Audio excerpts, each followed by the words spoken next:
Now at 5, a man linked to 9 previously unsolved sexual assaults between 1999 and 2017 has now been sentenced to life in prison. Atlanta News First reporter Justin Berger is live at the DeKalb County Courthouse. And Justin, you heard from some of the victims at a plea hearing today.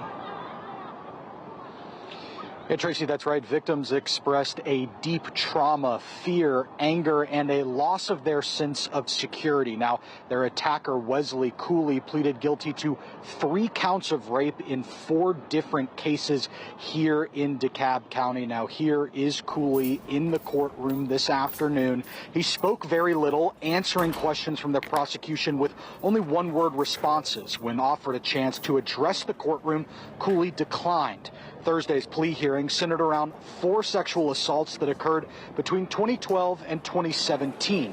3 of the 4 victims were teenagers.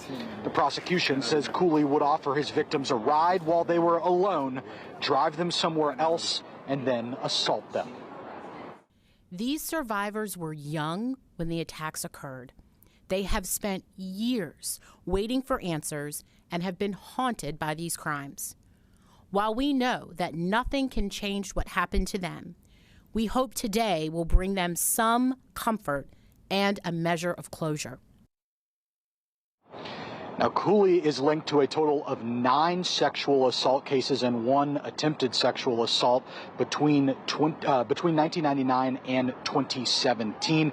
An investigation from the Georgia Sexual Assault Kit Initiative Task Force connected Cooley's DNA to a then unknown perpetrator, and Cooley will spend the rest of his life in prison. We're live outside the DeKalb County Courthouse. Justin Berger, Atlanta News First.